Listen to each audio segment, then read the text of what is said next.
Welcome to Shardcast, the Brandon Sanderson podcast. We're a bunch of mega fans giving you the news, discussion, and of course, a whole lot of opinions about Brandon's work and the Cosmere. I'm Eric, and joining me, as always, is Ian. For the second time, I'm WeiryWriter. Yes. Yes, we'll talk about that in a sec. Also joining me is Grace. Click here for keto diet, no harmful side effects. Wait a second, I'm not a spam bot, I'm gatorgirl. Yeah, no, why would you do this? Why would you do this to me? You're banned. You're flagged as a spammer. You're done. You're out. You're never coming back. Just kidding. Also joining me is Evgeni. Hey, I'm back from a month in Europe. Yay, how's that?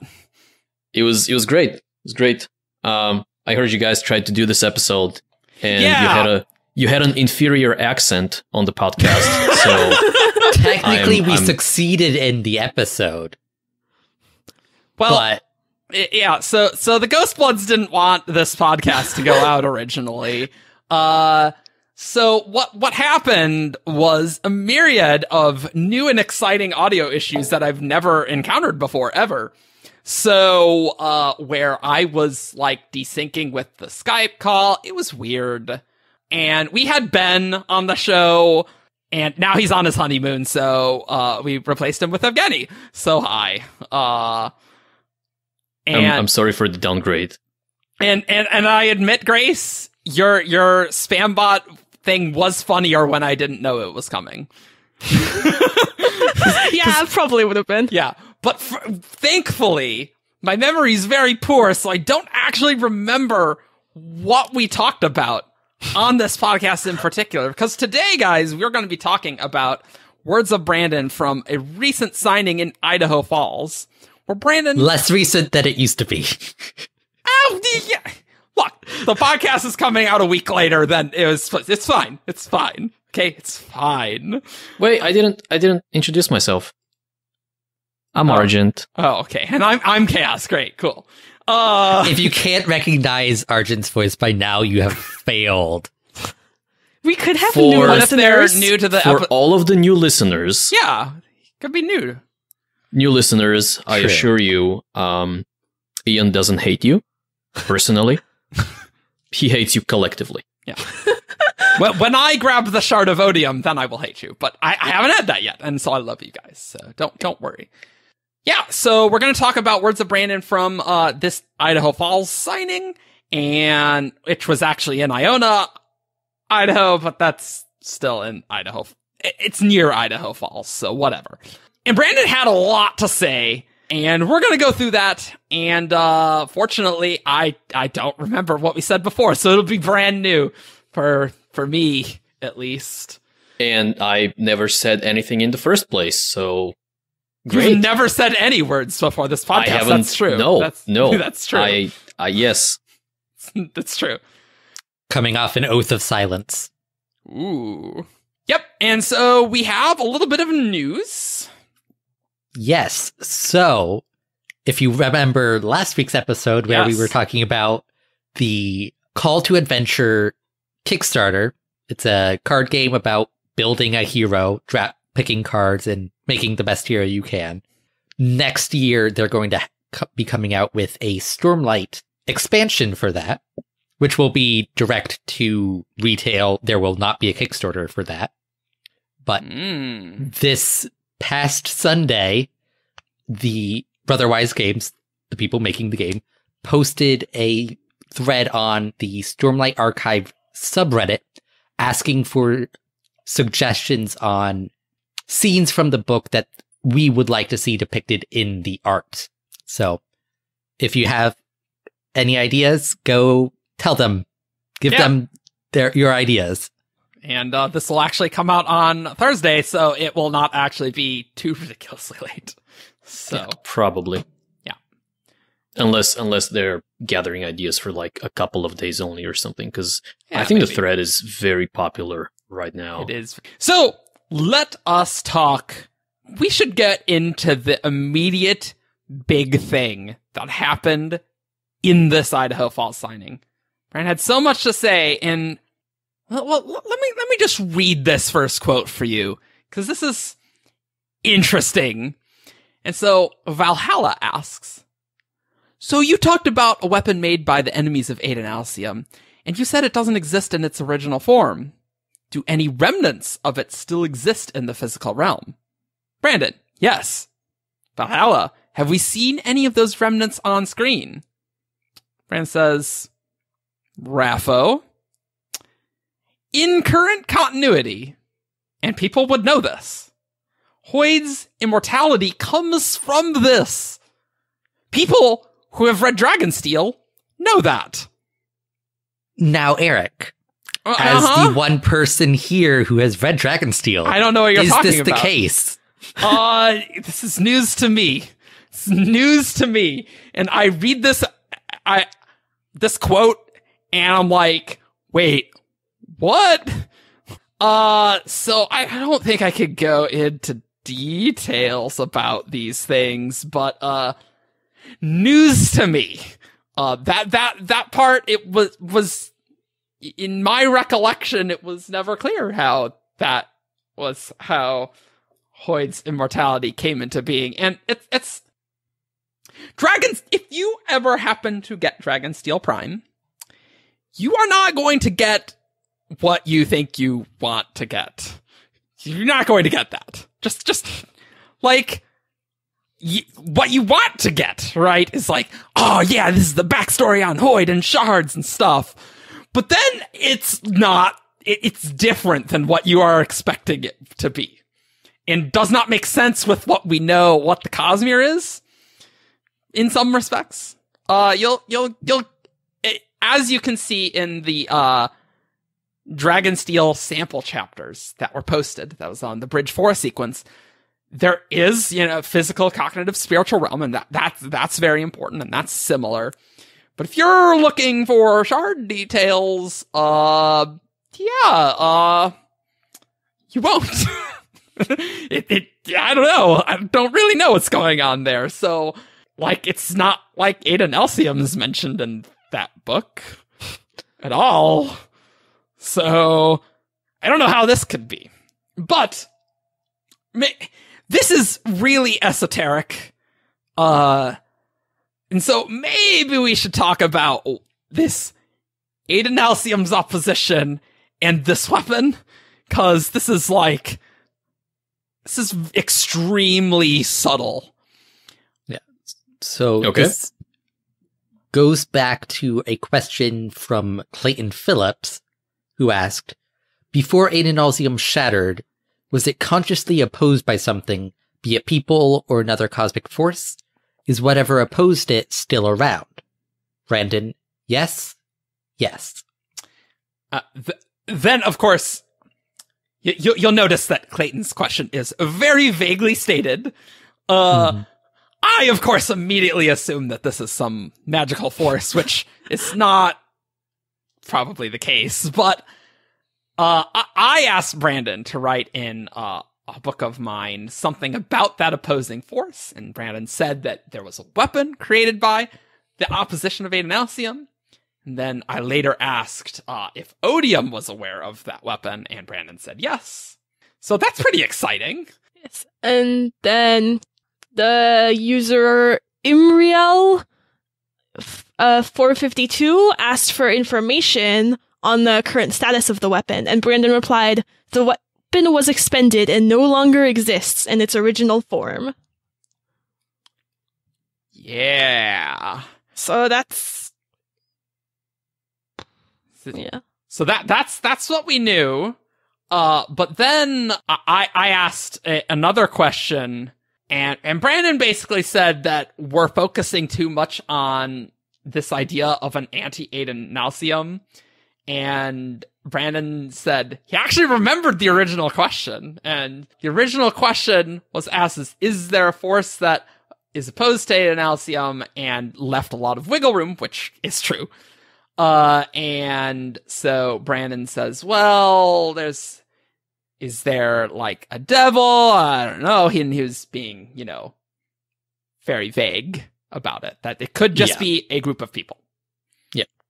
Which we know exists because they killed it. They're the original vessels. Well,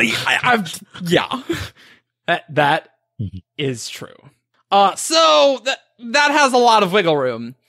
However, though, I know this is me. This was partially me just jumping the gun because I was very excited about this new magical force that did not need to be a magical force. So I'm like, yeah, cool. It's a magical force. But, however, there is a weapon. Mm-hmm. And this weapon clearly has magical properties in that it's the source of Hoid's immortality. What? So, going back to the first recording of this podcast, I came up with a theory. Yes. You're not supposed to remember what we recorded. We're just doing this for the first time, right? This is literally like the one thing I remember from that version. Fine. Because I'm very proud of it. That it says that the weapon was expended and no longer exists in that form. Right. So the idea was aluminum is weird. Okay, right. I'm remembering this now, yes. Yeah. So Brandon has described aluminum as the dead metal that has no spread, blah, blah, blah, blah, blah. But we don't really know that's a weird thing to say. Like, how can a material be dead if it wasn't killed?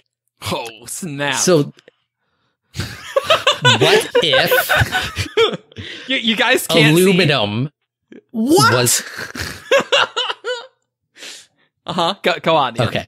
What if aluminum was part of the weapon that killed Adonalsium, and as part of the death, there was a counterstroke from Adonalsium that killed, air quotes, for those not benefiting from the video feed, killed aluminum, similar to how in The Wheel of Time, when Luz Theron Telamon and the 100 Companions sealed Shaitan, the Dark One, counterstroke and tainted Saiyadin.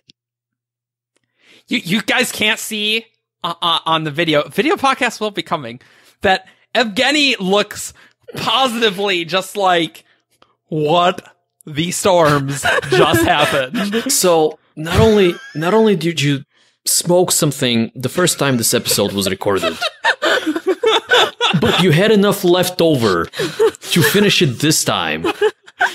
No, he remembered how good that trip was and was just recounting that. I feel like this is an entirely reasonable theory. Look, aluminum is weird. Yes. This far, I was with you. Yes, aluminum is weird.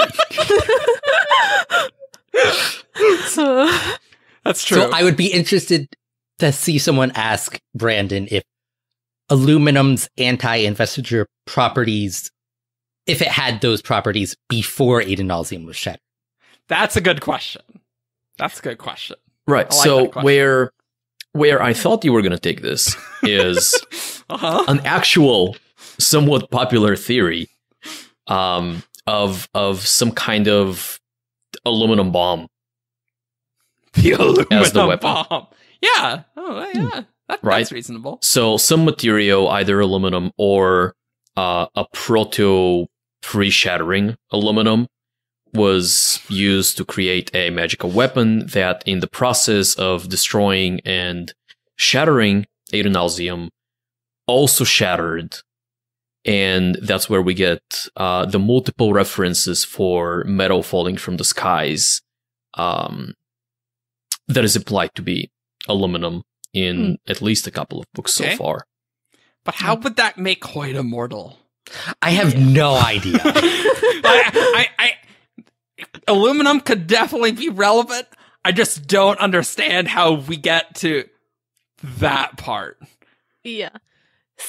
I've always really liked the idea that Adonalsium's investiture was somehow involved in it, because now that Adonalsium is gone, the investiture can no longer exist in its original form either. Oh, right. Yeah. Because it's now colored in these 16 different ways. Yeah. So, like, if it was somehow this Adonalsium investiture that was fashioned against it somehow. Yeah. And that could tie into immortality with investiture. Yeah. But I mean, like... Hoid is weird, yo. It is weird.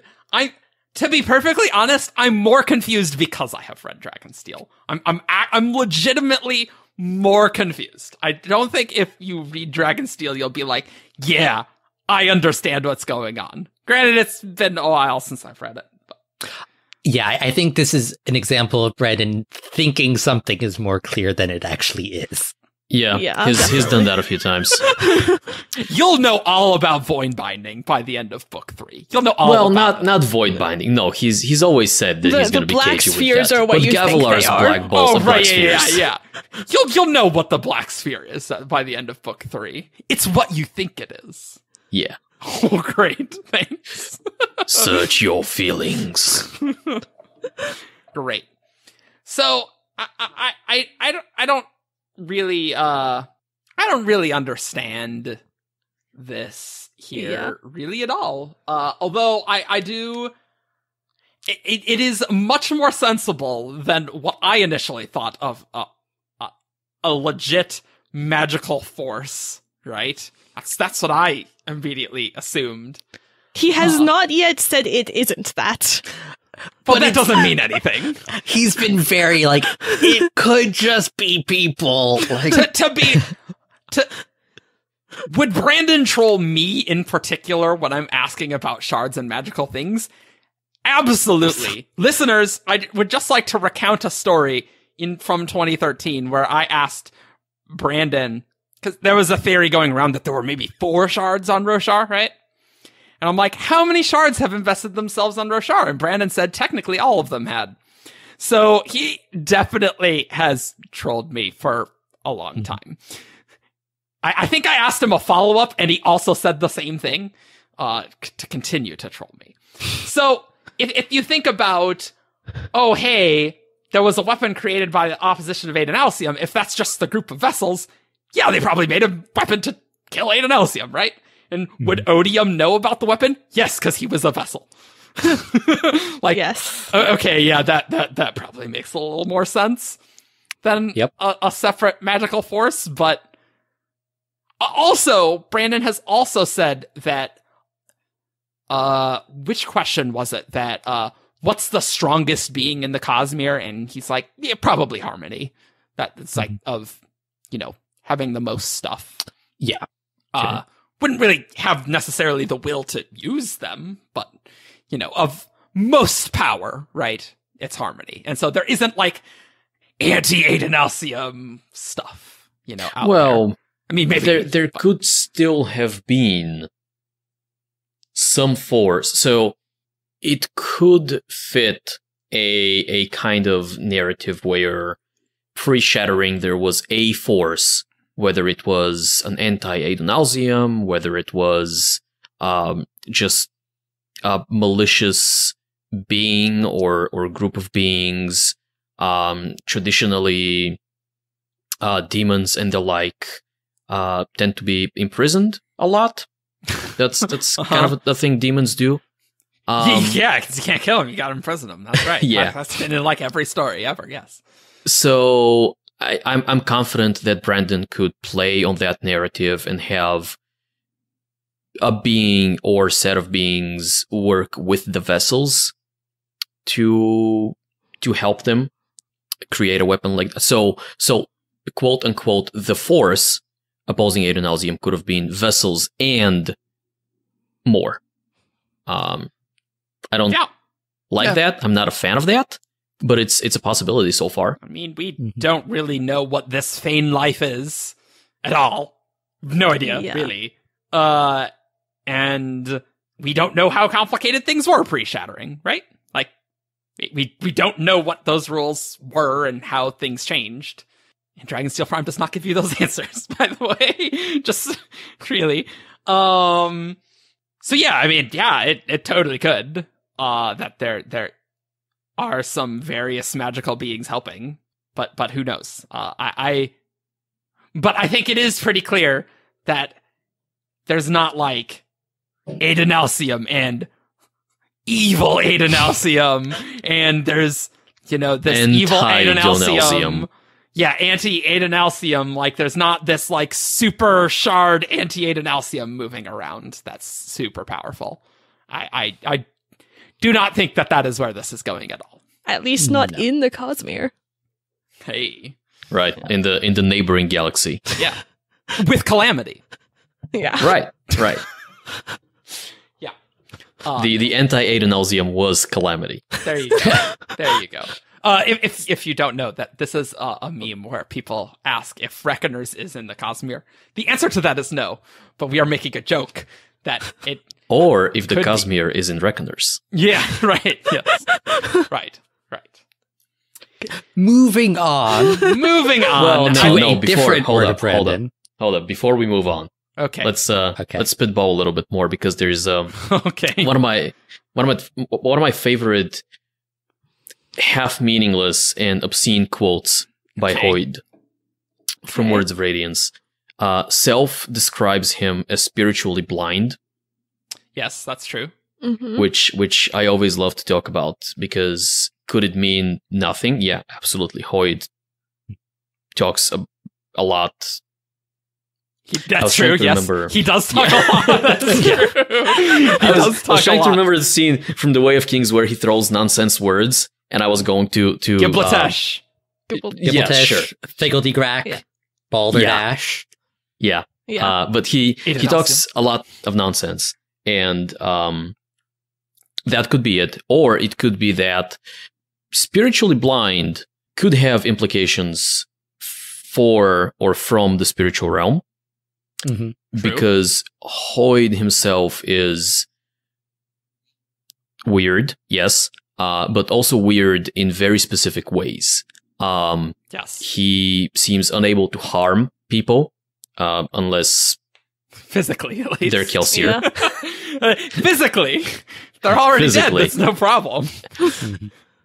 Although I do wonder whether he can harm other living people in the cognitive realm. I don't think so. Probably not. Because that was very specifically because he was a cognitive shadow. But Hoid was also surprised that he could do that. Yeah. Oh, that's right. So that's right. punching people in Shadesmar is not necessarily something he has experience with. Correct. Although, given his interaction with Kelsier, it is definitely something he would like to get experience with. Yes. Yeah. Yes. So anyway, he has difficulties hurting people, and he also has difficulties getting hurt himself. Going as far as the end of Oathbringer, where he had to suppress his healing temporarily somehow, so he can get his tooth punched out, and then that helped him get a sprint? What? It was part of a disguise. Was it? Oh, yes. yeah, Okay. yeah. To disguise himself because all of the Fuse know what he looks like. Yeah, but Yeah. a missing tooth is not gonna... There was an ensemble that went on together with it. But his physical, like... He could have more had than exactly just the a same tooth. disguise. It was like a broken jaw or something. No, it was literally just a tooth. Oh, that's weird. Look, Anyway. it was like, you know, Jafar in Aladdin, you know, when they're in, you know, like imagine that. It's like, yeah. Talking to Aladdin, like, oh, you want to go to the Cave of Wonders? That part? Yeah. No. Anyway, so that, and he was also not terribly afraid of Yasna's shard blade, which we now know to be just terrifying weapons. How much do you guys know about Hoid's healing? You can heal from a lot. He once regrew his head, which surprised him because he thought he was going to regrow his body instead. Okay. Cool. Just wanted to make sure that I didn't say something that was not publicly known. Yeah. No, pretty much nothing is publicly known. Yeah, but building he's pretty damn difficult to kill. Yeah. So that actually is a really good point, because presumably Adonalsium, being made of investiture, was primarily in the spiritual realm. Sure. So the weapon designed to kill him likely had to get to him in the spiritual realm.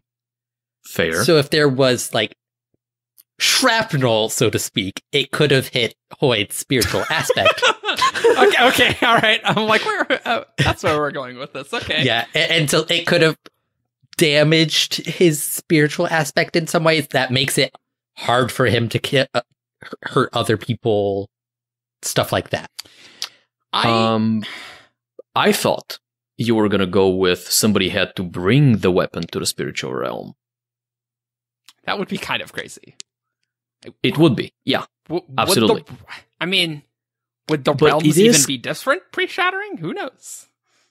I would think so. So if, I mean, this is obviously super weird, right? But if you combine, Hoid and spiritual realm and aluminum,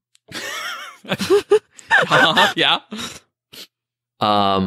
Like I'm getting visions of a weird scenario where his spiritual aspect is kind of coated in aluminum.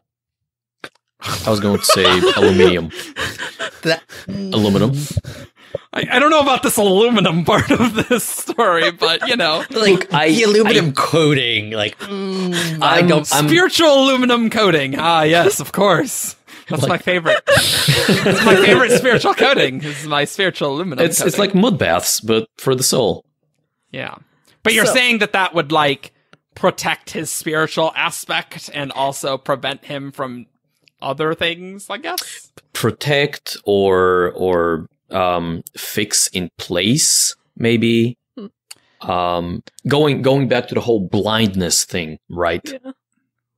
Yeah. Spiritually blind could be another way of saying, hey, I can't form connection in the spiritual realm because my soul is literally inside an aluminum box. I feel like that would be really, really, really bad. I feel like then he wouldn't be able to use all sorts of magics, right? Yeah. In that case. Yeah, like he couldn't have used Lerasium to become a Mistborn. Yeah. Because he wouldn't be able to forge the connection. Okay. Yeah, maybe not go all the way to the extreme of, okay, I can't form connections, but... Yeah. Wouldn't you say, though, that healing from shard blades is it's healing your spiritual aspect, right? Yeah. So that means that Hoid's healing would... If he has to attack him with shard blade, whatever. He can heal that no problem. Unless it doesn't damage him in the first place. Spiritually. Either way, really. Those are probably functionally pretty similar. Yeah. Sure, yeah. Okay, but on the topic of Hoid can't hurt others, doesn't Rock say that the other gods cursed him or something so he couldn't hurt others? It's Lunu Anaki, the Horn-Eater god, was the other Horn-Eater gods. So it's like, how much of that is, I was going to say canon to Hoid, but... I don't know, like, there being a specific part of the legend referring to the trickster god not being able to hurt people, which we know is the case, like, that's pretty specific. Yeah, but it's the other gods making it so that I'm not convinced that part is necessarily true. It's an interesting connection, but it could also be Rock seeing Hoid come out of the lake. And because Hoid is making fun of him, Rock goes, oh, well, that must be the trickster god. Well, my thought from there was that if Hoid was at the shattering and somehow absorbed a lot of the weapon after the shards ascended, maybe they somehow did something to prevent him from hurting people so he wouldn't be able to use it. I don't know. Oh, like maybe. If he had pieces of the weapon that just want to make sure that he can't use said weapon. Yeah, well, they, like, after the shattering was over and the 16 ascended, they saw that he had pieces of the weapon inside of him or something, and they were like, that's super dangerous. Spiritual aluminum shrapnel. Just bringing it back around. All of this aluminum is just like, anytime we bring up aluminum on the podcast, it's like, yeah, sure, all right, whatever. Like, all right, neat. For the record, I don't think it's literal aluminum shrapnel. Like, no, yeah, that's for the. I mean, I'm not. Yeah, I'm not saying it's aluminum either. Well, I am saying it's aluminum either, but what I mean is not what I say. Oh, great. I think aluminum is the remnant of the weapon. I don't think the weapon was aluminum in the first place. See, but how would aluminum give Hoid immortality? Well, he it wasn't absorbed aluminum, all the it was- power from all the aluminum, and then that's why it has no spren, because Hoid has the aluminum spren. Nailed Hoid it. killed aluminum. Yeah. After he killed Adonalsium, he's like, what's another word with an A that I could kill? Aluminum. Nailed it. Making his way through the dictionary. Oh, Watch out, AT. Argent's next. Oh, shoot. As long as you're not a cognitive shadow, you'll be okay. Oh, and then of course, after Hoid killed aluminum, then the shards were like, oh, we have to prevent him from hurting more things. Okay. Maybe we should move on. Yes. Okay. That last part was a joke. Great. Yes.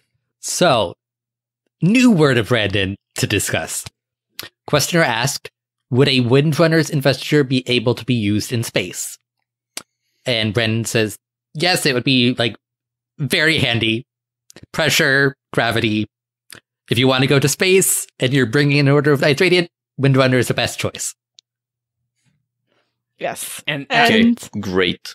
And I had the idea that your plate could be like your spacesuit. Your spacesuit. Instead of there being a slit, it would just, cover you and prevent you from dying. And then you would be called a space runner. Yes. Still need to breathe, though. There, Jeebus, you can't murder us all. We mentioned space runners. Yeah, that's true. Then you can lash yourself to an opposing spaceship and use a shard blade to cut a hole in its hull.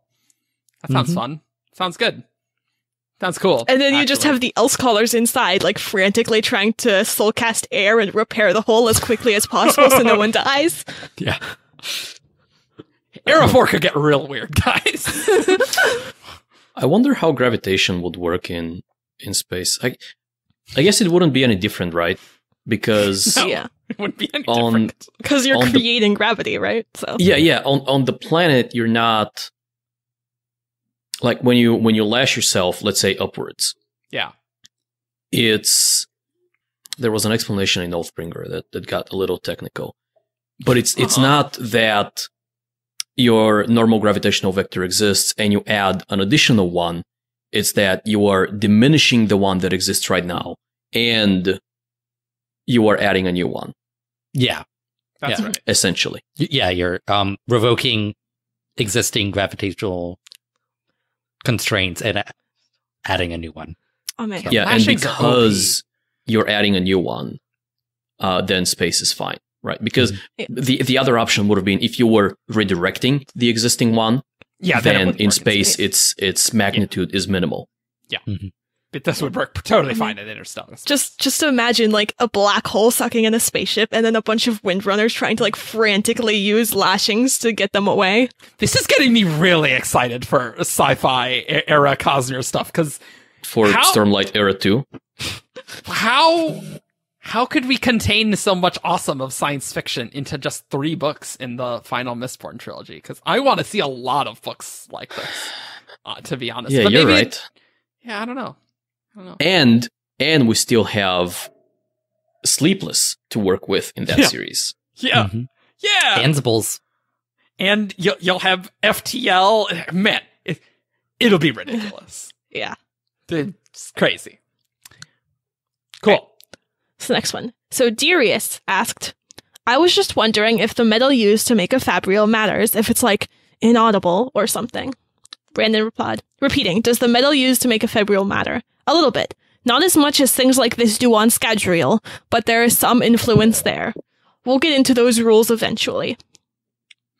good to know from our Fabrial podcast because we were wondering if the metal mattered. So I am interested in learning the rules for Fabrials. Yes, That very sounds much. very Yes.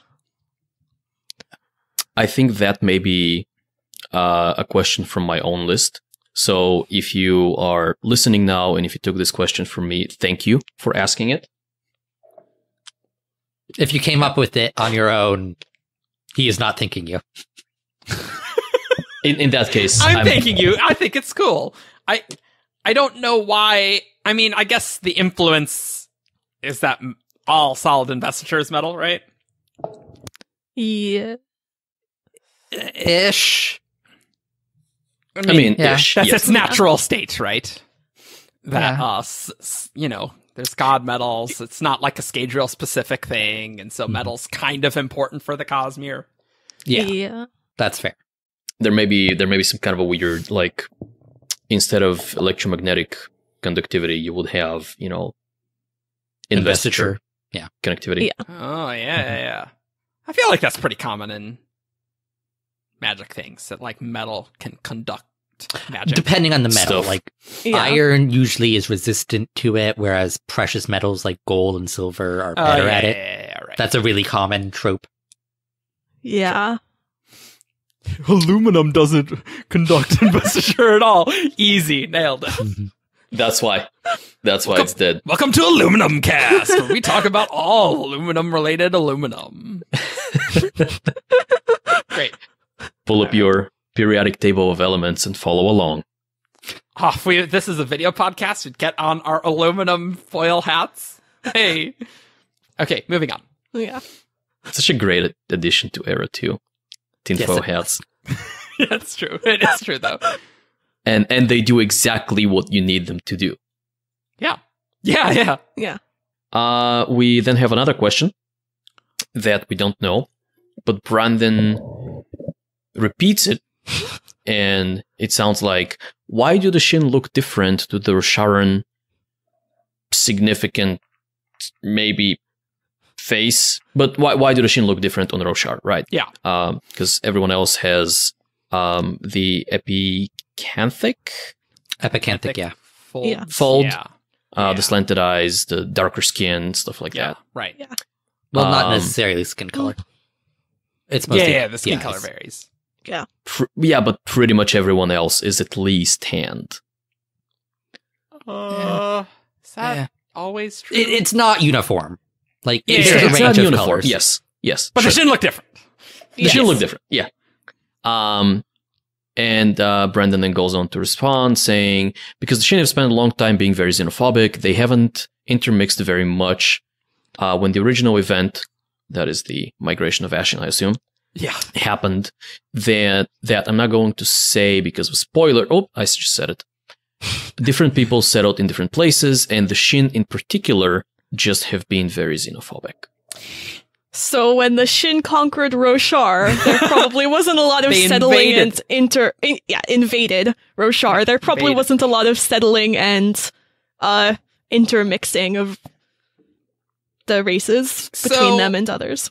So this just makes me wonder if the Shin ethnicity was an Ashenite ethnicity, and that was preserved from there.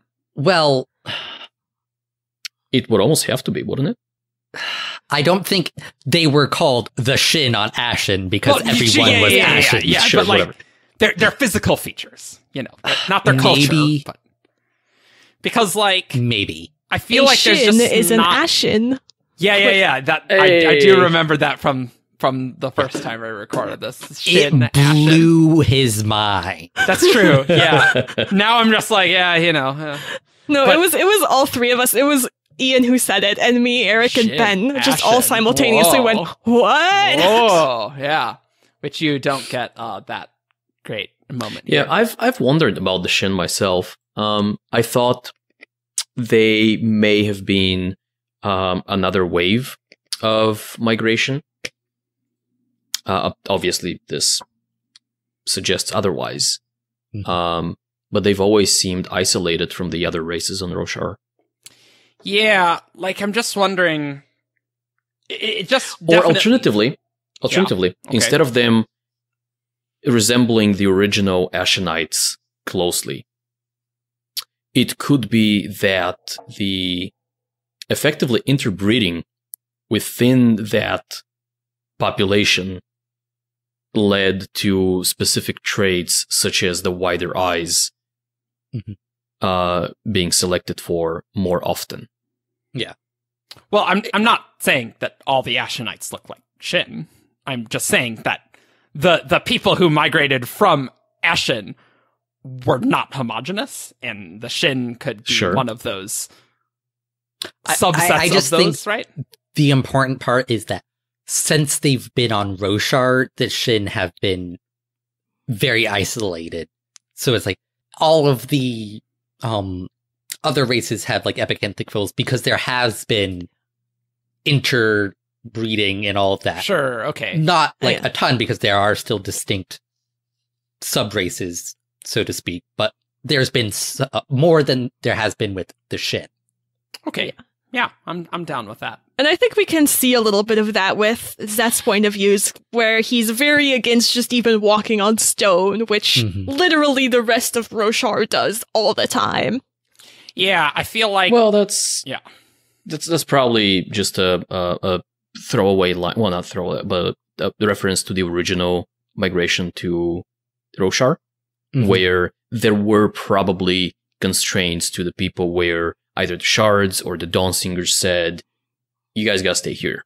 That's where like there's no given Shinovar. Yeah. And the Shin were probably just the people. The other groups are like, yeah, no, Shinovar's packed. We're getting out of here. and then the Shin were like, that's stupid. We're not doing that. Yeah, we're staying on the place designed for our species. Yeah, you can all leave and we can like take all your stuff, but like that's fine. The girl who looked up was the original conqueror of Roshar. She was the Shin invader. No. Although it is, Grace, it is weird that there was a Shin invasion when they didn't want to walk on stone. That's true. It is legit crazy. I want to know more about Shubreth's son Mashalan. Do we have to know more? Right. Do we have a time period for the Shin invasion? Nope. No, we don't. Dalinar knows a bit, though, right? Yeah. So safe to say post Last Desolation, maybe post False Desolation? Yeah, it's referenced in the same context as the Sunmaker and the Hierocracy. Okay, so we're probably looking at a few centuries ago. Yeah, not a few centuries or like 1,000 years ago. Yeah, no more than 1,000 years. Sure. Recreance is like deep history, and it's just like 2,000 years, right? So, so we could be looking at the whole not walking on stone thing as kind of the pendulum swinging back, right? So for a long time, the Shin were fine living in Shinovar, and then shows up Mr. Conqueror. Walks Mr. Conqueror. That's what they called him. That's right. Walks on stone. Walks on all of the stone of the planet. All the stone. Yeah. All your stone is belong to us. Welcome to Age of Empires. Yes. What? Gets defeated, and then the Shin go, oh no, that was a bad idea. We're not gonna step foot on stone again. That's a really astute point. Like the pendulum swings of history. Yeah. They were. Yeah, it easily could just be. Yeah, that didn't work out super great. So, because the Shin, we're kind of assuming that they're pretty homogenous, but I'm sure there are people who have different perspectives and points of view. And sure, Mr. Conqueror, maybe just decided I don't want this life for my countrymen, and so we're gonna fix that, and then others react against that after that doesn't go so well, right? That seems very sensible. I like that a lot. Yeah, cool. This next question: how would a cryptic deal with computers? Oh, I love this one. Brandon, cryptics would love computers. love computers. They would have a blast. They might be offended that the computer isn't talking back to them because they would think the computer is a pattern and should just be talking to them. But otherwise, they would find them really cool. I'm sad there was a really good sequence in Oathbringer that had to get cut out for timing reasons where Pattern talked about how famous he was that hopefully I will be able to release as a deleted scene or something. Yeah, that would be pretty cool to see that. Yeah. Yes, that sounds awesome. I'm really hyped to see something like that. Somebody was wondering whether Pattern is actually like a famous mathematical, like whether Pattern is pi or e or phi or one of those big mathematical numbers. First of all, he wouldn't be pi because tau's much better than pi. Just saying. Yeah. He was very famous, not the most famous. E though, very important. So I support E. But I would also like to see that scene, and we should probably move on before I talk about math too much. Yes. Have my you opinions read on that? Shardcast. So this next question is asking about A lot. a lot. I'm not going to read it, but it's talking about how the fused are immortal because like they have Odium's investiture in them, like making them cognitive shadows. Like and Nightblood consumes investiture. That and Brennan confirms that. And the questioner, when I saw that, my thought was, "Yup, it's dead," referring to Nightblood being used to kill a Thunderclast. Other people were like, "I don't know, will it come back?" Nope. Brennan, I will tell you this. They have not run into something like this before, and there will be ramifications of what happened there. Questioner, that is fun to know. Brandon, if you are used to death having no consequence, and suddenly your friend vanishes forever, ... Yep, that, I mean, it's not directly saying it, but pretty safe to say that Nightblood does kill Fused and take class. Which is good. I asked that in December. Mm-hmm. And you bravoed me. And the Fused, sounds like the Fused are probably gonna want to get their hands on Nightblood. I mean, they tried. I would say so, yeah. Mm-hmm. Yeah. So I think, Brennan Raffod, you, Eric, when you asked that in December, right? Correct, yes. For two reasons. One, because the book had just come out. Yes. More he or was less. raffling a lot of stuff around that time. That's true. Yeah. And two, because it's you. Yeah, that's true, because he would know, you're going to know exactly what that means, so I'm not going to tell you. What's interesting to me about this last line is that it can also almost apply to the heralds at the end of Oathbringer. That's true. That's what I was going to If say. you are used to death having no consequences and suddenly your friend vanishes forever, like that's what happens to Jezrien. That's true. Though I would say they do view death as having some consequences since it returns them to the infernal hellscape where they get tortured. Yeah, but also in the prelude, they're just like, oh, town died, whatever. You know, like, yes, there were consequences, but it's like, it was nothing new. It was just like, yeah, that's what happens. No very little permanent consequences. It's like, he died in a fight. Yeah, okay, he won the fight, but he died. Yeah, So it'll be interesting to see how the various heralds also react to this. True. New. But I just feel like heralds would much rather not die as when compared to Fused. Like, Fused genuinely would not care. That's true. That is true. Yeah. That is true. True. It also doesn't change the point of this conversation in any meaningful way. Well, yeah. Yeah. Yes. Correct. Agreed. Cool. You mean we have pointless conversations on this podcast? No. Shoot, Color me surprised. Be gone. When I was rereading Oathbringer and also working on the Fused article on the Coppermind a little bit, was trying to find out whether Voidlight can heal. Oh. And the article, as of right now, says that it can't, based on Moash's first encounter with Lady Leshwi, where he just runs her through with a spear and she dies. Mm-hmm. Turns out that's not the case, because we have multiple instances later on in the book where Voidlight does heal. Yeah, how much... Well, so the reason I bring this up, by the way, one, go read the Coppermind and also work on it. But two, please do. Some fused seem to be much more nonchalant about dying. Because if Lashwi could have just healed, like any other fused we see later on, for example, including the one that steals Honor's drop. Yeah, right. Or Honor's ruby. She could have done that easily.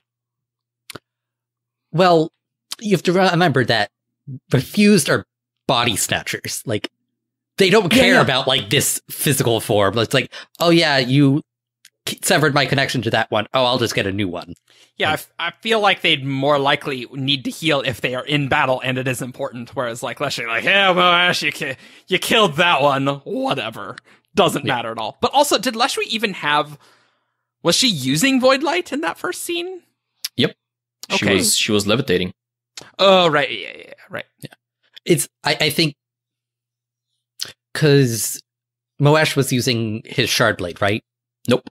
No, he used the spear. He tried to use the Shard Blade and realized he was too clumsy with it. Yeah. Okay. And so he dismissed it and grabbed the spear. What happened was he got a lucky strike and shattered the gem heart.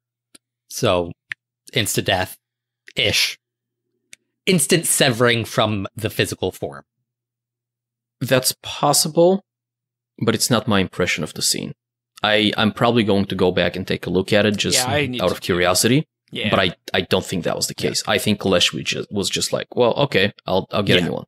It could go either way, really. Especially in the Everstorm, where it is really especially easy to get a new body. Like, even more so. Mm-hmm. Yeah, like, in previous Desolations, I think the fuse would be much more like, okay, I can't lose this body, otherwise I'm stuck on Braze until the next Desolation. Yeah. Whereas this one is just like, no, just perpetual come back. So it's you can possess buffet. Yeah, pretty much. Yeah, as long as there was no consequence to waiting a few days to come back, then it wouldn't matter. But, like, if you're in the Battle of Phelan Field or something, then it's like, okay, all right, we're gonna win this, right? Yeah.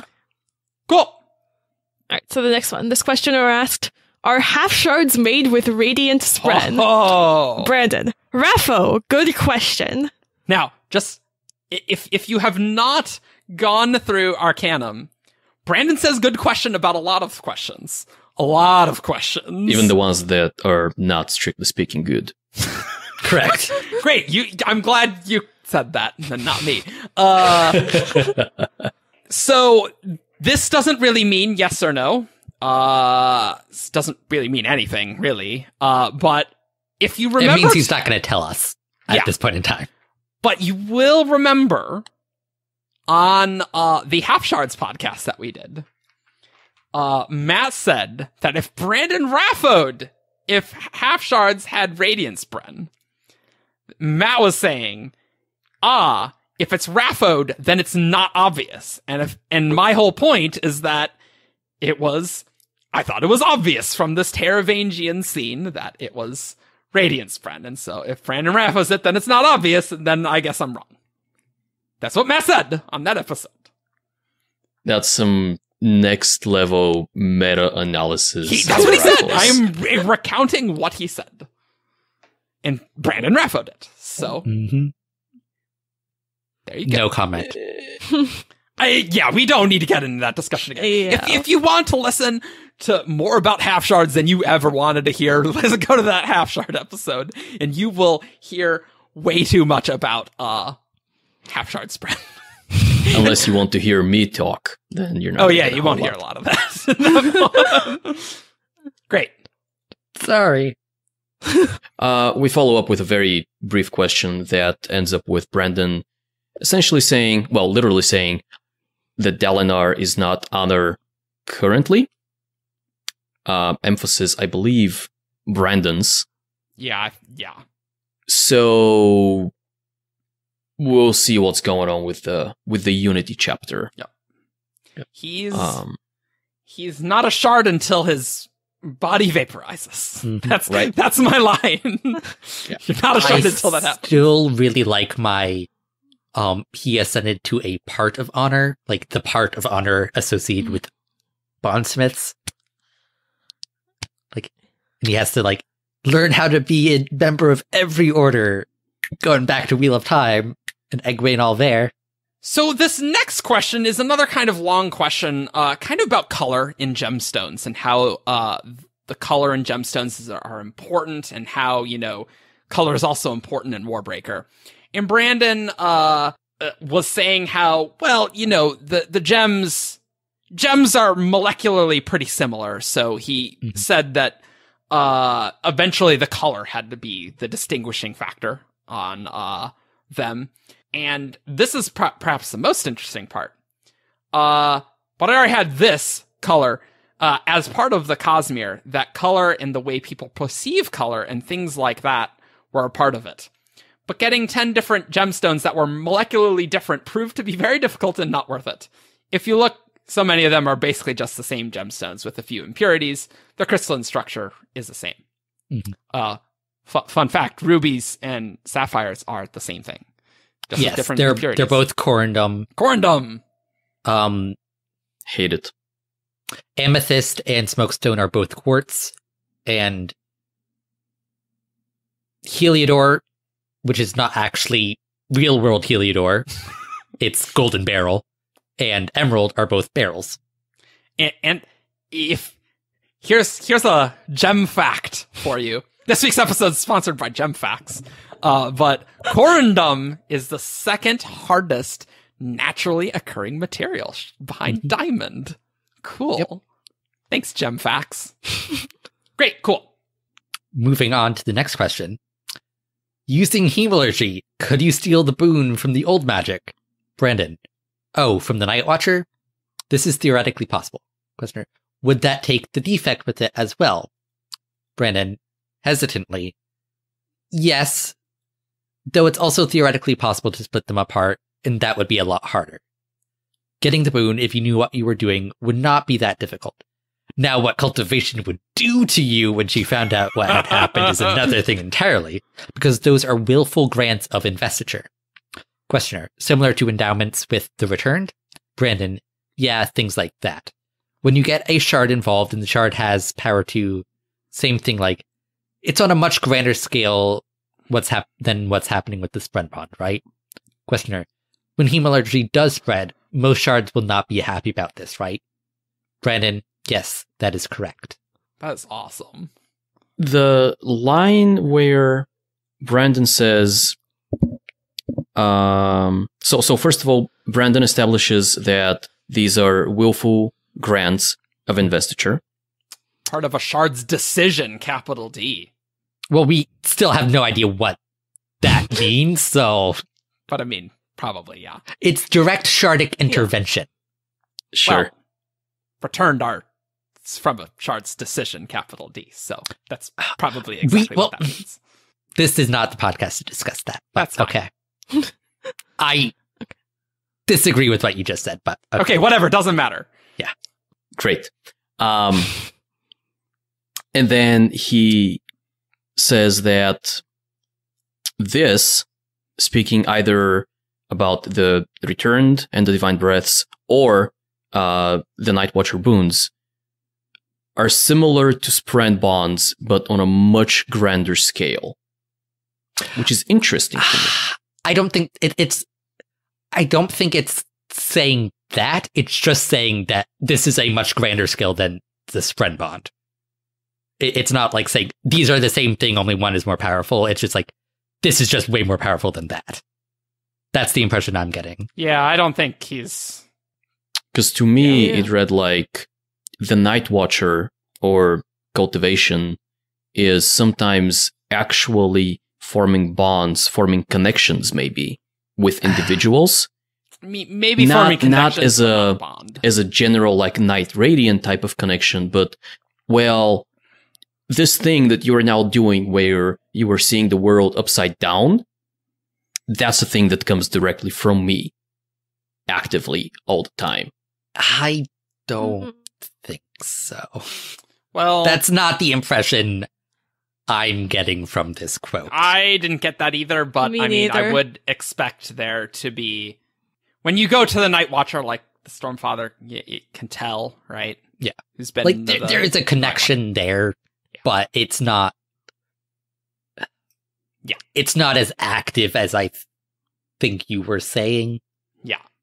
Active a little bit is I think what I'm saying.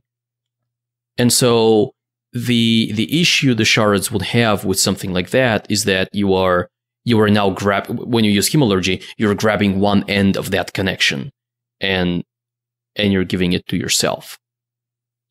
The impression I got was like, yo, you're playing with my toys. I don't like that. Stop. Yeah, that's my impression as well. Yeah, I mean, Yeah. that's also perfectly viable. So this next question was asked by Valhalla. Ruin and Odium, they both talked about their passion, and it was italicized both times. Would any other shard talk about passion in that same italicized way? Brandon, yes, they would. Valhalla, would any of them not talk about it that way? Brandon, yes, they would. Excellent, good questions. I don't think there's really anything actually interesting about this, personally. I think there is, but I don't know what that interesting thing is. I guess I am slightly bothered by people being like, oh man, ruin italicized passion. That's really important. Where it's just like, these things aren't mutually exclusive between shards. That's all I think about it. You know, Yeah. like multiple shards could feel more about passion and things in general, and other shards would find those things less important. That's it. I think that's basically it. Sure, yeah, that's also I valid. feel like there might be something important here or meaningful, but we don't know enough to really have an educated discussion on it. Absolutely. I'm gonna guess not very important myself. Okay, let's move on then. We have a question written in a book where Colton X9 Who asks- actually recorded this signing. Yep. Thanks, So Colton. thank you, Colton. Yeah, I'm giving you a thank you. thumbs up, but you can't see that because we don't have Yeah. video. Not yet. Cracks in the spirit web can be filled with investiture granting power. Hey, that's another one of my questions. Are the drab on Nalthus considered damaged enough for this process? And Brandon says, there's something else entirely, so that in world, they would say no, something else has happened. Ben put this in the doc that this is not on Arcanum, but Colton said, Argent asked that one, and Brandon said, of course he did. So there you go, Argent. So So Thanks, Brandon. You're the this is best. an interesting one. So it's basically what this is telling me is that the Nalthian soul is designed, so to speak, to have that piece of investiture be removable, like those lizards that like their tails can come off and the lizard is fine. That's all has literally always been the analogy in my brain for how breath works. The way I think of this is less that you are ripping a specific bit of the spirit web and that would open a crack and then other investiture can come in. I don't think that's what's happening. I think it's more that the entire spirit web is diminishing or sacrificing a little bit of itself. And that's what becomes the breath. And so you don't really have a crack. You just have kind of a smaller, for the lack of a better word, or Your diminished. soul- Your Dimmer? soul is an onion, and you just took off a few peels of the onion all at the same time. So it's still a soul, but there's no cracks. It's just thinner now. Sure. Shrek approve of this message. Look, I just made onion. I was just chopping onions last night. It's on the brain, okay? But I think that is interesting. The drabs are different. That's a Yes, subject that is interesting, of much debate. I mean, obviously, I'd find it interesting because, yeah. Yeah, well, yes, of course you did. This next one, pretty simple. There are other creatures that feed on investiture other than the Larkin. that we see in Stormlight. And Brandon said that there are some on other planets, but not every planet has one. So that's kind of neat. And it makes sense because, investiture is a type of energy. Some plant or some animals would have evolved over time to use that. So yep, makes sense. Mm-hmm. So this next questioner asked if the Amiens were native to Roshar. Ooh. Brandon, Raffo, they are enigmatic, even on Roshar. So that is an interesting non-answer. Mm-hmm. But that's a question we brought up previously on the podcast. Yep. Yeah. Yep. And judging by the answer, we're going to bring it up again sometime in the future. Look, there's something going on with those Amiens, but... Oh, yeah. The weird thing, though, is that there are two seemingly distinct species. I mean, they are distinct, right? Yeah, not very seemingly distinct, too. Very distinct. But they're both called Amiens?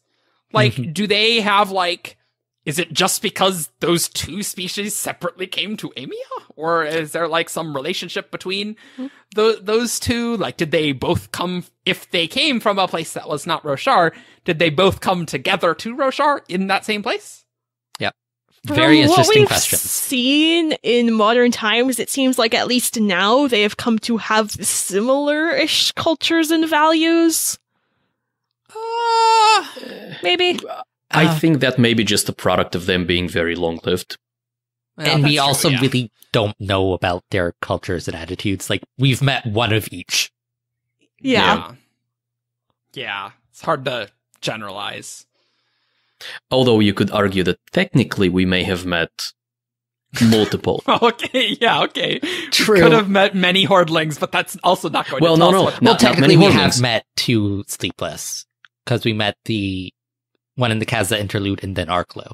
Oh, I guess that's true, yeah. That's fair. Yeah. Okay. We've only had meaningful conversations with two. The one in the Kaza interlude didn't really tell us a lot about their culture. It told us a lot of other things, though. Yeah. Mm-hmm. But Amiens are weird. Summary of the world. Yeah, like, how were those two related? How did they get placed on Amia or went to Amia? Like, I don't know. There's a lot there, and I don't even know if Stormlight's gonna give us all the answers to that. Yeah, that's a good point. All right, so this next question is Kelsier going to be a part of Era 2, the rest of it? And Brandon replied, you will see a little bit, but he is not a main part of those stories. And staying on the topic of Kelsier, Secret History 2 is something people have been asking for ever since Secret History 1. Yes. Wanting to see more Kelsier, wanting to see more Marsh in some cases. And somebody asks about that, to which Brandon says that it is likely, but not 100% promise. He's working on a lot of projects right now. A lot of the stuff that's happening right now, Era 2, is foreshadowing for Era 3, where Kelsier will have a much bigger role. Era 3, the 1980s type of like Cold War era. And so we'll see if Secret History 2 is needed for this catch-up. I think this is the first time we've heard about Kelsier being a big role in Era 3, though. Is that new? Correct. That's new. Explicitly confirmed, yes. There has been the theory that, like, Era 3 has a Mistborn serial killer. What if it was Kelsier? He's the villain now. No. Yeah. But maybe. I mean, that's cool. I feel like I've always assumed or thought that we knew that Kelsier was going to be a big deal then. I mean, now that we know that he is still around, obviously he will be a big deal, but it's interesting to hear. Era 2, we won't see a lot of him. Era 3, we're going to see a lot of him. Like, that's good. He has to come back to make another cult. Another. Yes. Cult 3. I'm not Kelsier, I'm the Sovereign. Now back in the north, guys. What's up? At least the third. We're not even going to discuss the Kelsier founded the Ghostbloods theory. Yeah, I don't think that's likely. Now, this next one, Colton X9 asks, if the Night Watcher was asked to bond a person with a Spren, would you just kidnap a Spren and force a bond? Would she create a Spren? And Brandon said, the Night Watcher is unlikely to force a Spren to bond. And she would probably be very annoyed with you if you asked her to do that. She will probably do something different. But, I don't know. I just think that's an interesting slight insight into the Night Watcher. Mm-hmm. So this next questioner is talking about the Eyrie. Ooh. And the interesting thing is that the Eyrie weathered the Reod because they were not on cell when it happened. Yes. So That's interesting. If you listen to the audio, Brandon actually says Sheod, but that doesn't make any sense to them whether the Sheod. So it's pretty clear that he meant Reod. Yes. And that's interesting. So I've always wondered if, there are, some Elantrians pre-Reod, post-Reod Elantrians in the Eyrie, right? Mm-hmm. I've always wondered that. It's not been clear. Yeah. But pretty clear that obviously a lot of them are very old. And this does actually make a lot of sense because when we talk about the Sheod, there's really two things going on. There's the initiation that gives someone the ability to do Aeon Door, make Aeons that do stuff. sure. And then there's the transformation, which is what Elantris is doing, that makes them glow and all of that. Silver skin, white hair, all of that. And so that's the part that broke when the Reod happened and was fixed when Raoden added the chasm line. But the initiation part just continued on as normal, unaffected. That's true. And so you just needed to account for the line when you were. Mm-hmm. Yeah. And so that Elantrians that were off-world weren't being affected by the Elantrius Aeon anyways. That's why Galadon is not glowing in the Ishik scene. Yeah, so the Reod would matter less if you're somewhere else Mm-hmm. and far away. Makes sense. It doesn't matter if you're being targeted by a broken Aeon if you're too far enough I guess away true. far enough that it wouldn't have an effect anyways. Yeah, that makes sense. That's an easy solution. Yep. Okay, so this next question basically asked about Nightblood. Is there one or many? And so Brandon said, Nightblood is something special. A long time ago, some people from the Warbreaker world came to Roshar, saw Shardblades, thought, we can do this, went home and tried to make one. And that is Nightblood. And it went horribly, horribly wrong. And so they didn't make any more, except now, Azure's Sword is somewhat related. And that's... I mean, we knew this. Yeah. Right? Nothing This crazy here. This is some people were arguing with me if Shashara went to Roshar, and I would be hard pressed to think that Shashara did not go with Fashar to Roshar. Yeah, her brother and her husband went. I expect she would be very annoyed if they went without her. Yeah. I mean, not only that, but she was also the one to create Nightblood. Exactly. Exactly. She probably know the most. Right? Vasher didn't go there and come back with like a journal full of notes. That's why it went horribly wrong, because she didn't this. get to see one in person. Nailed it. Great. Yeah. We then move on to a question about axial interconnection, which is one or two of the surges on Roshar. It's cohesion and tension. Cohesion and tension. And Brandon mentions that, we're gonna deal with these things in the modern Mistborn, so Era 3 series, which is interesting. That is interesting, because how would axial interconnection, whatever that means in this specific magical context? Pretty sure Brandon doesn't quite mean the strong and weak nuclear force here, but how would that be relevant in Mistborn? Who knows? Yeah. Who knows? Kelsier's soul is strongly interconnected axially with his cults. Nailed it. It could be something with like the mechanics of pushing and pulling, or oh god, I don't know. Who knows? I don't know. I don't know, but that's crazy. I'm super eager to find out. Yeah, because I don't think we're gonna start seeing. Well, so because Era 2 happens between 5 and 6 of Stormlight, ish, ish, then Era 3 would happen most likely after the end of Stormlight. Definitely. Unless Oh man. unless Stormlight, like back 5, takes like 100 years to happen, which it's not. And so it is possible that we're going to start seeing consequences of the end of Stormlight start seeping into other series, such as Era 3. Possibly. Yeah, I don't know how much this timeline's making me a little nervous if Era 3 happens after the back 5 of Stormlight, right? Which it would have to, obviously. Yeah. But like, how much crossover will there be? I don't know. We'll see. In world, it's taking after. It's still probably going to be published for those of you that are panicking. Yeah. No, Brandon has said that after Stormlight 5, he'll write Elantris sequels in Era 3, right? Yes. Yeah. But back to Stormlight. This next question, someone asked if Talon's Honor Blade is still on Roshar, and Brandon says, yeah, it is. Hooray! So we narrowed it down to 42% of the Cosmere. According to our Coppermine character statistics, yes.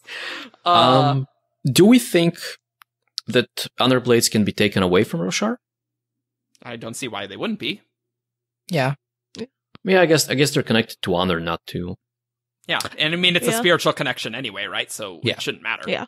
And they're a concrete physical object. Sure, yeah, that probably makes it not trivial, but much easier.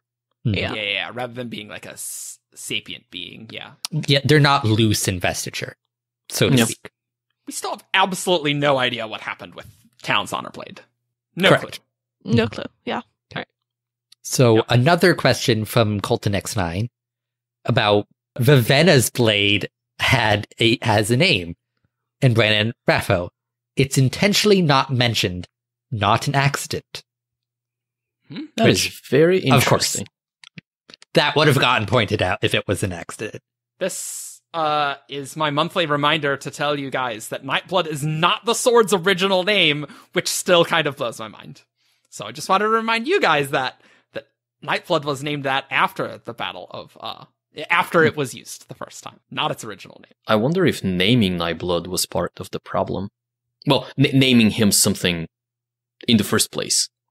I don't know. I just find that interesting that Zeth doesn't call the blade Nightblood. It's Sword Nimi, right? Yeah. Because Nightblood hasn't told him. Yeah, but if Zeth asked what the name was, Nightblood doesn't think of time differently. Nightblood would think of Nightblood as its original name, right? Right? That's a really good question, because the certain things that were the case when he was forged are in hard written in his memory. That's why exactly. Vasher will always be happy with him. Shashar will always be alive. Exactly. That's exactly what I was going with this. Yeah. So, like, he would think his original name is his name, not Nightblood. Yeah. Right. If he has a name in the first place. There's a quote that's, I mean, there was a name. Yeah. Okay. That if Nightblood wasn't its original name, then he had a name initially, right? Yeah. Sure. All right. So this next questioner asked, I know I don't have a lot of Daishardic worlds to deal with, but I noticed a pattern on Scadrial of metals inaudible, kind of a focus inaudible of magic. And with Roshar, its gemstones, it tends to be, is that determined by the shard world or the shards? And Brandon said, it's kind of one and the same. I'm going to pick apart this question a little bit and say that the gemstones are not really the focus of Rosharan magic as metals are for Scadrial. Just so you guys know, I don't agree with that premise of the question. It does sound a little crowded of a question. Well, this is trying to get at the fact that when we first learned about how the metallic arts were made, it's because of from the 2008 Hero of Ages Q&A that it's related to the shards and the planet. So the natural interactions between them. Yeah. So it's both. It's kind of neither. Both. It's hard to say. Yeah. Okay. A medium length answer that essentially says Dragonsteel currently planned for a trilogy. That's Hoid's / Wit's origin story. We're going to deal with the vessels and the shards of Adonalsium in there. That's the chronological start of the Cosmere saga. Now, this is actually interesting because I believe Dragonsteel, when he wrote Dragonsteel Prime, was planned to be 5 books. Then, at another time... Or 7? Yeah. So then, there were going to be Lyre of Partenel and the Light Weaver of Wrens, and then there would be a main Dragonsteel sequence after that time period. Yeah, with a gap of like thousands of years. Right. Which deals with the sequence of that stuff. So it is interesting that it is now solely a trilogy. We'll see how long that lasts. Is it interesting? A lot of stuff has been gutted out, yeah. Well, yeah, because Brandon said that, the Shattered Plains part was the best part of Dragonsteel, and he moved that. So, it's like, hey, Yeah. But that's literally decades away, so... Yeah, don't get excited. Interesting that we got a Dragonsteel thing. But, when we were talking about it so much before. This next question, the questioner just asks about Rishadium, the horses, and is there something bigger about them? And Brandon said, it's not super huge. There are non-native species who've started to form spren bonds like native species do. So a symbiotic bond with a spren has started happening. Rishadium are horses that have done that, basically. You could say humans have done the same thing, non-native species that have started to form spren bonds. The Rishadium are the only other non-native species that has started happening. Like the Chasm Fiends have a symbiotic relationship with the spren that they have, the Rishadium have a spren. It's not as visible, but it is there. So unfortunately, there are no chickens with spren bonds yet. Yet. Bring some AVR. And they're bonded with music spren, I believe? It's unconfirmed. We do see a herd of Rishadium with music spren around them, but Brandon has not explicitly confirmed that. Okay, sure. But they're magical unicorns is what's going on here, yeah. Pretty much. They're magical giant uniforms. With stone hooves. Yes. But I always have wondered about the Rishadium ever since Way of Kings, and I'd really like this information to be explicitly in the books at some point. At some point. Yeah. But I don't think it's just kind of interesting. In the world, scholars have enough knowledge of biology to figure this out. Yeah, it's just like if you read Way of Kings, you're like, man, those horses are kind of weird, and it would be nice for that to be explained in text rather than the answer is not. It's pretty clear, but I mean, I don't think it would make sense in text, honestly. Not yet. Yeah. But you were saying, in Way of Kings, No, I'm not saying in Way of Kings. I'm saying some point in Stormlight. Okay. It sounded like you said it should have been explained in Way of Kings. No, that is not what I said. No, just saying, at some point in Stormlight, that question should be answered. Okay. And you shouldn't need to go to Arcanum for this answer. Waiting for Surge Binding horses. That's when it's going to get explained. Alright, so this next questioner asked, what's the timeline looking on the next Mistborn book? And Brandon replied, indeterminate. It's going to depend on how Skyward 2 goes and whether I use the Lost Metal as a break in the middle of Stormlight, or if I do it right before Stormlight 4. It shouldn't be too long. And as of right now, I'm just checking Brandon's website real quick. Yep, me too. Yep. Skyward 2 first draft is at 41%-ish, depending on when Adam has last updated this, which was recently, actually, just a few days ago, I believe. Yeah, I think Brandon was saying that he'd need to start Lost Metal like September 1st. And he's definitely starting... Q4, I think, yeah. Yeah, he's definitely starting Stormlight 4, January 1st. He must do that, so it's a matter of timing, really. Yeah. So... it's not outside the realm of possibility. He does tend to write the ends of books faster than the beginnings of books. That is true. Yeah, that is very true. He gets very excited about endings. And has been on the Skyward vibe for many months now. He is very excited about Skyward too. Yeah.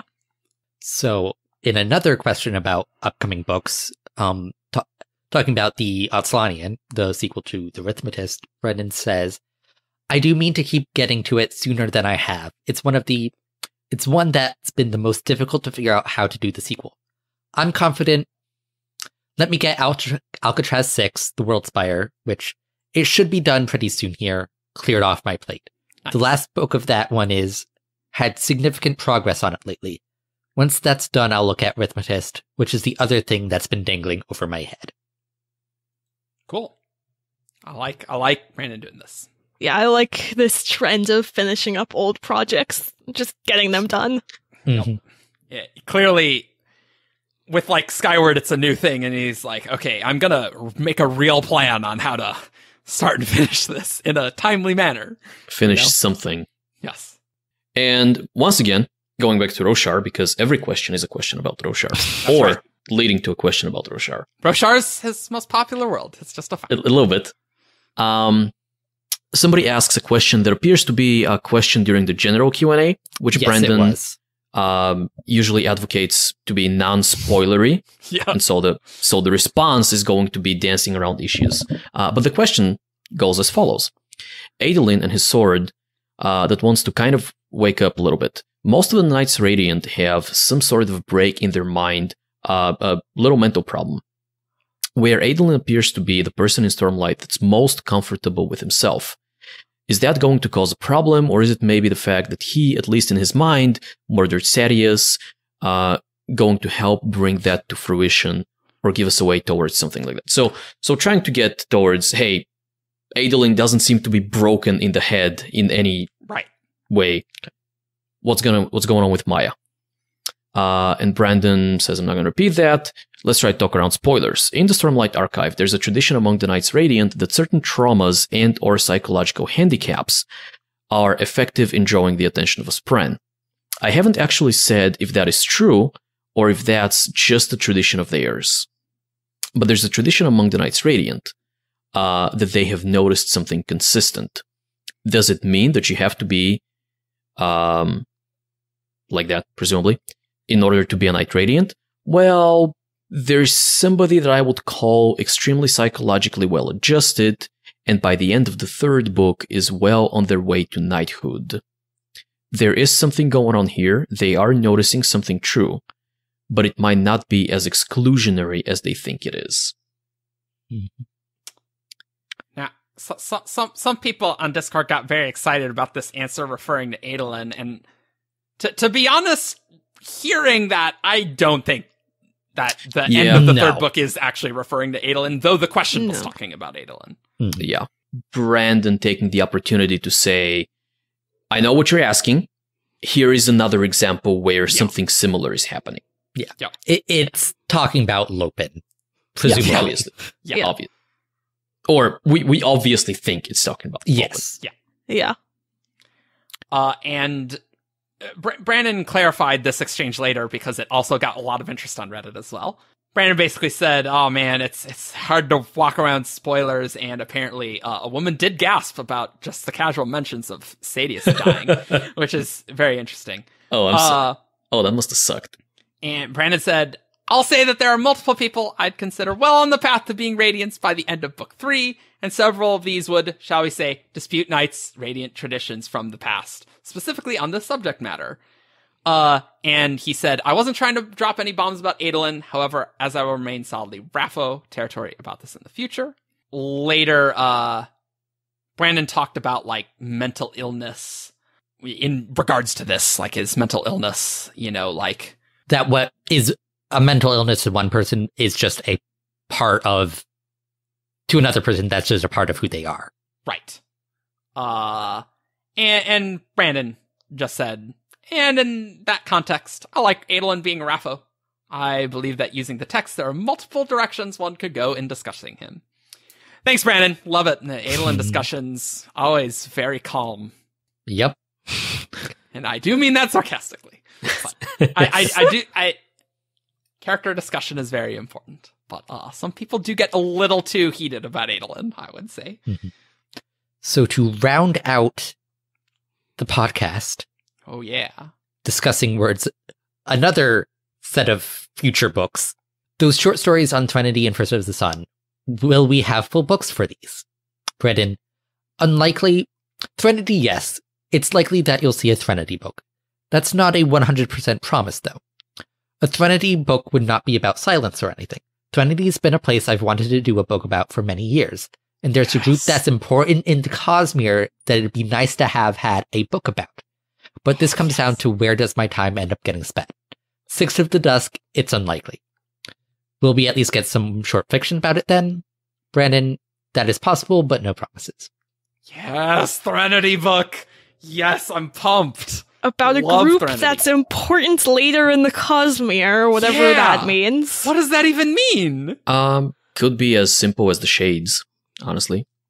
The next secret organization on Roshar. They're all shades. Yep. The feeling I'm getting as it can't adversaries. Because we do deal with the Shades in silence. Yeah. Shadows first time. Yeah, we're gonna this is gonna be about the evil. Yeah. What's that about? But man, I wanna know what happened on that homeland. I really do. I don't really care about what happened. It's a very odd world. Super weird. Because Brandon has said that the Shades are not ordinary cognitive shadows. There is more going on there. Yeah, Naz thinks they're not as aware as other cognitive shadows. Yeah. Very true. They're also very visible in the physical world. Yeah. Super weird. If you asked me, do you want Threnody or First of the Sun stuff? We all know what you would answer. Answer to me is obviously Threnody. Easy. And to be honest, there's a lot more questions that need to be answered on Threnody than on First of the Sun.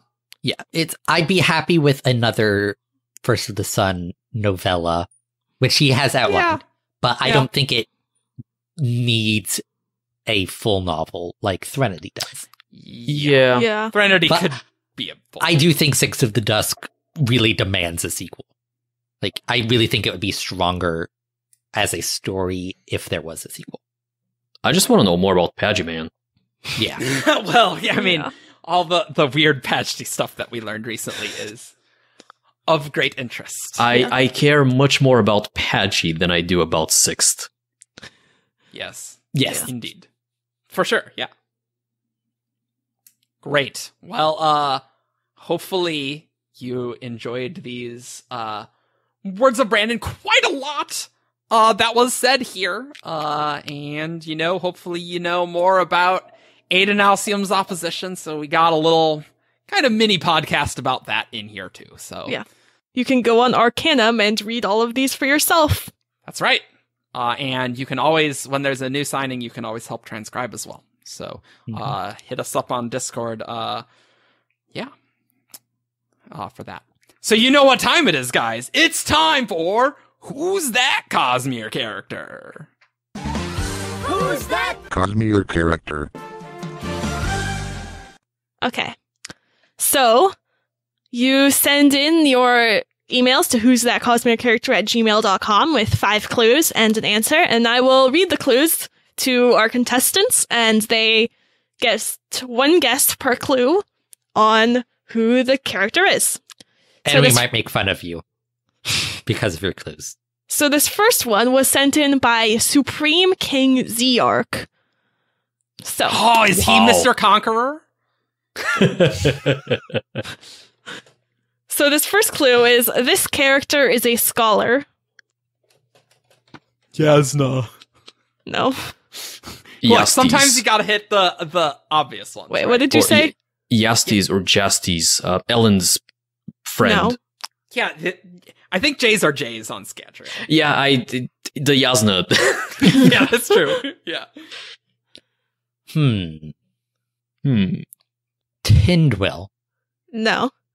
2. This character has lived a long time. Oh, great. Axes the Collector? Yes. It is Axes the Collector. I was gonna guess Arklo. I guess he's not really. I thought one of you might have guessed one of the 5 scholars, but no. I keep trying to guess the 2 scholars that talk about Spren and the quantum effects. Oh yeah, of Spren. I've been trying to guess those 2 for multiple episodes, and the clues never line up. The stars don't align for you. What were the other clues?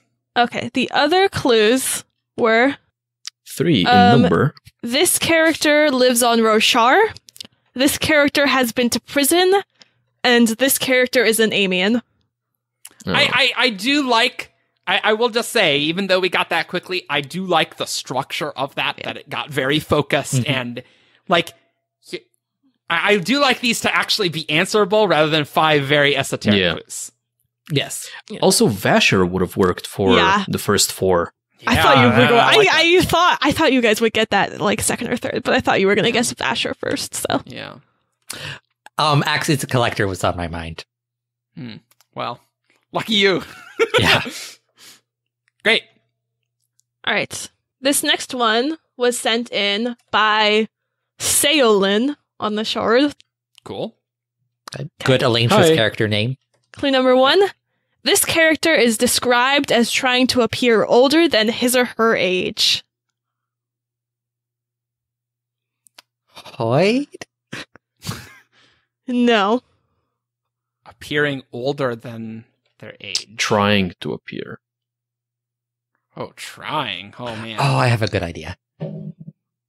Ooh. I want to start guessing shards, but that's a dangerous thing because it's like, yeah. No, I don't. I feel like it's not gonna be that.